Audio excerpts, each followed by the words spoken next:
8,86,000 रुपयाची फसवणूक प्रकरणी आणखी एकास अटक, 2 दिवस पोलीस कोठडी।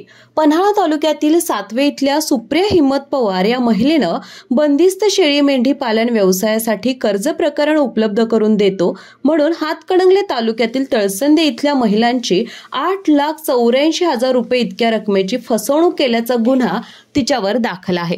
परंतु ही रक्कम आपण स्वीकारली नसून गांधीनगर वळिवडे इथल्या चंद्रकांत बापू साळुंखे यांनी घेतली असल्याची फिर्याद दिल्यानं आता या प्रकरणात चंद्रकांत साळुंखे यांना अटक करण्यात आली आहे।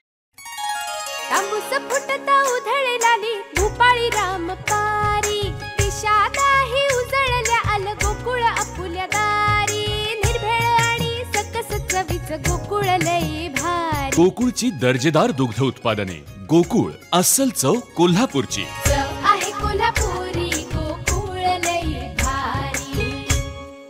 पन्हाळा तालुक्यातील सातवे इथल्या सुप्रिया हिम्मत पवार या महिलेची बंदिस्त शेळी मेंढी पालन संस्था आहे।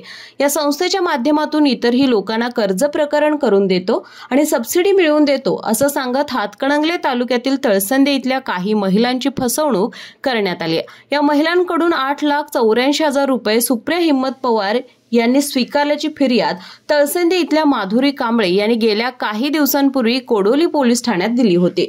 परंतु ही रक्कम आपण स्वीकारली नसून ती रक्कम गांधीनगर वळिवडे इथल्या रामचंद्र बापू साळुंखे यांनी घेतली असल्याची फिर्याद आरोपी सुप्रिया हिम्मत पवार यांनी आता कोडोली पोलीस ठाण्यात दिली आहे।